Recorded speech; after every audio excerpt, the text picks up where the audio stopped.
को सुख दुख कर दाता, निज कृत कर्म भोग सुन भ्राता। केवट को कहते हैं लक्ष्मण जी, हे भाई तुम क्यों दोष देते हो दूसरे को, सबका अपना कर्म फल होता है, इसीलिए जीवन में सुख या दुख आता है। दोष देना अलग बात है, दोष तो लोग देते हैं।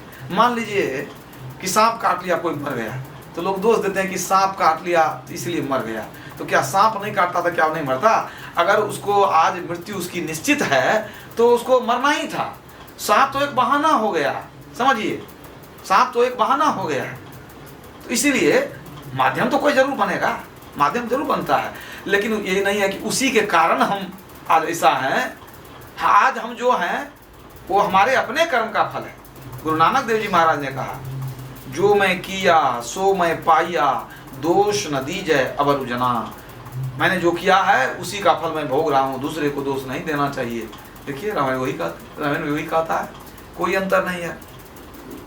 राधा स्वामी साहब उच्च कोटि के संत हुए, उन्होंने कहा, कर्म जो जो करेगा तू वही फिर भोगना भरना। बड़ा बैरी यह मन घट में, इसी का जीतना कठिना।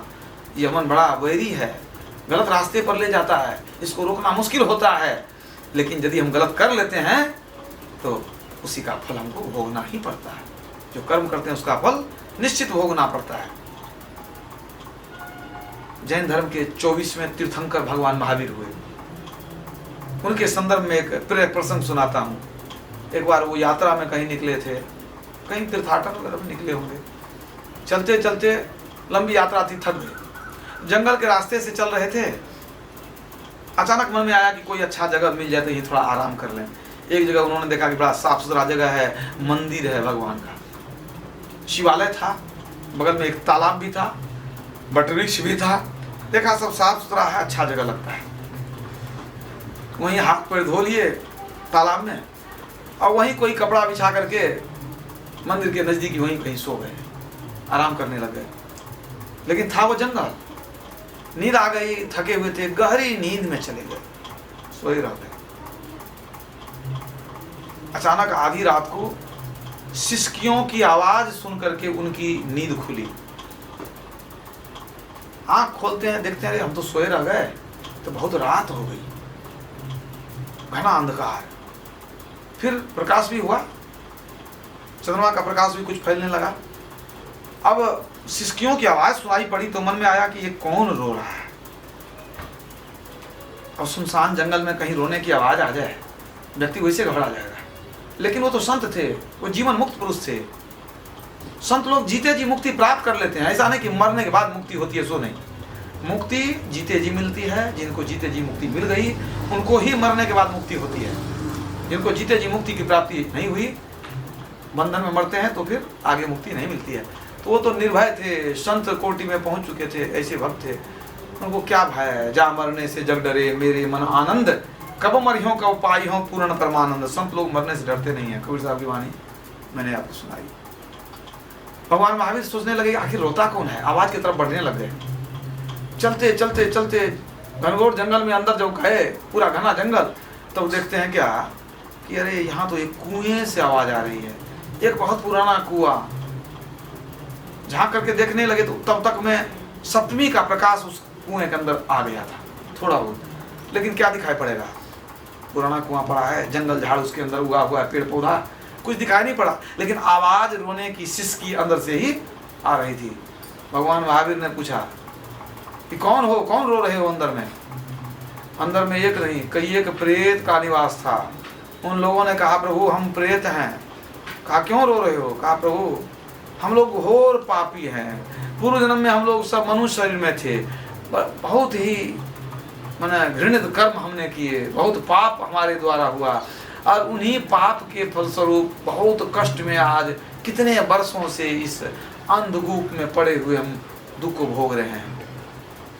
कृपा करके आप समाज में जाइए, लोगों को बताइए कि कोई भी लोग पाप कर्म न करे, क्योंकि करते समय हम लोगों को भी ये ज्ञान नहीं था, और जब उस कर्म का फल आज हम प्रेत योनि में भोग रहे हैं तो बहुत पश्चाताप कर रहे हैं। प्रभु बड़ी कृपा होगी कि लोगों को चेताइए, जगाइए कि लोग कोई पाप कर्म न करे, क्योंकि इसका फल बड़ा दुखदायी और असह्य हो जाता है जो हम लोग दुख भोग रहे हैं। भगवान महावीर की जिज्ञासा बढ़ी।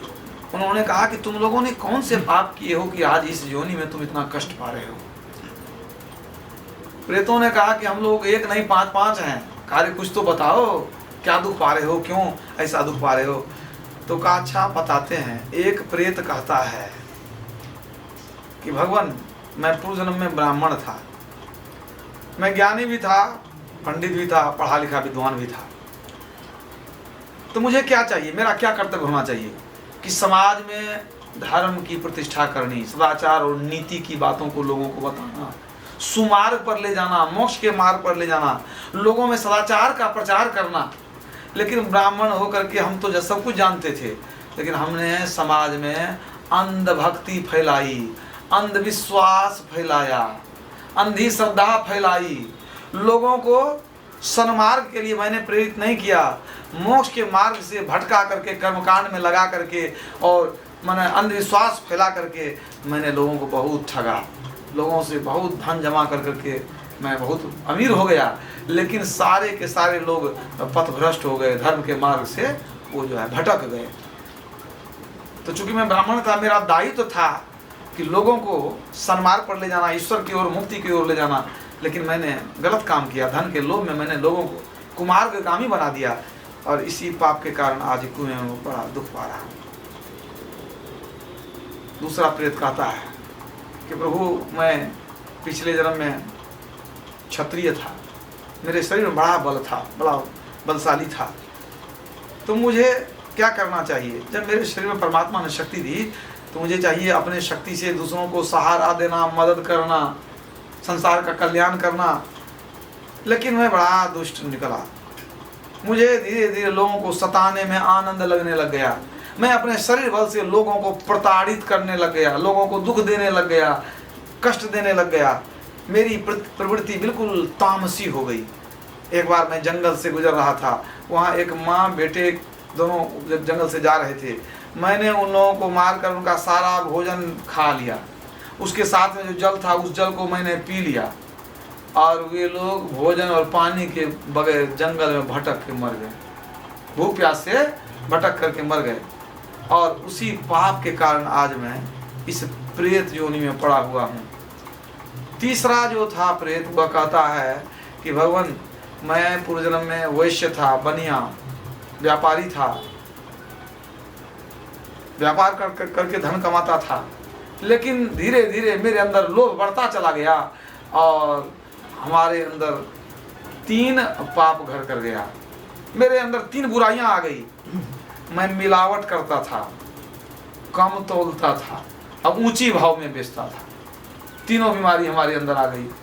और इसी पाप से मैं बहुत धन जमा तो जरूर किया, लेकिन क्या बतावे, लालच तो बढ़ता ही चला जाता है। धन बहुत कमाया तो और की इच्छा होती जाती थी। संसार में लोगों की इच्छा जल्दी बढ़ती नहीं है। कबीर साहब ने कहा, कबीर औंधी खोपड़ी कबहू धापे नाही, 3 लोग की संपदा कब आवे घर माही। और सुंदरदास जी ने कहा है, जौ 10 20 50 भय सत होए 1000 तो लाख मांगेगी, 1000 हो जाए तो लाख मांगेगी, और लाख हो जाए तब कोटि अरब खरब असंख्य धरापति होने की चाह जगेगी। अगर कोई धरापति बना दे पृथ्वी का राजा, तब क्या होगा, संतोष हो जाएगा? नहीं होगा। तब होगा मन में, पृथ्वी पाताल हूँ राज करो। अब पाताल का भी राज चाहिए। पृथ्वी पाताल हूँ राज करो, तृष्णा अधिकी अति आग लगेगी, सुंदर एक संतोष बिना सठ तेरी तो भूख कभी न मिटेगी।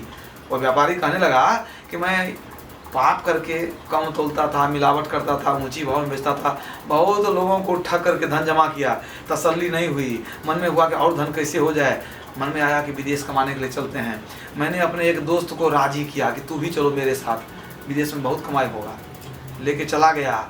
वहाँ कुछ वर्ष रह करके मैंने बहुत अर्जन किया, धन का अर्जन किया।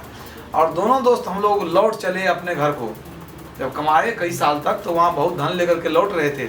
रास्ते में मेरे मन में पाप बढ़ता ही चला गया, लोभ बढ़ता ही चला गया। मैं सोचने लगा कि अगर मैं अपने मित्र को मार दूं तो इसका भी धन मेरा ही हो जाएगा। जो मैं इतने बरस में कमाया हूँ वो तो दूना हो जाएगा मेरा धन। मैंने भोजन में जहर मिला दिया। रास्ते में ही मेरे मित्र की मृत्यु हो गई। सारा धन अपने नाम करके मैं लौटकर घर आ गया। और जब मेरे मित्र की पत्नी आई पूछने के लिए अपने पति के बारे में, तो मैंने कह दिया कि वो तो बहुत पहले मुझको छोड़ करके आ गए थे विदेश से, मैं उनके बारे में कुछ नहीं जानता हूँ। उनकी पत्नी, छोटे छोटे बच्चे थे, धन के अभाव में, पति के वियोग में बेचारी रो रो कर पागल हो गई कि हमारे पति कहाँ चले गए। उसका जीवन बर्बाद हो गया। और उसी पाप के फल से मैंने लोगों को ठगा, दोस्त की हत्या की, सबके पाप का भागी मैं बना। उसी पाप के फल से आज मैं प्रेत योनि में दुख पा रहा हूँ। एक चौथा प्रेत भी था, उसने सुनाया कि मैं पूर्व जन्म में शूद्र था, मेरा काम था श्रेष्ठ लोगों की सेवा करनी, लेकिन मैं बड़ा कामुक था, कामी। इस कारण जब मैंने शादी किया तो पत्नी के प्रेम में इस तरह पागल हो गया कि माँ बाप को खाने पीने के लिए तरसाने लग गया, छोटे भाई बहन को देखना छोड़ दिया मैंने। अंत में ऐसा हो गया कि मैं दिन रात पत्नी के इशारे पर नाचता था।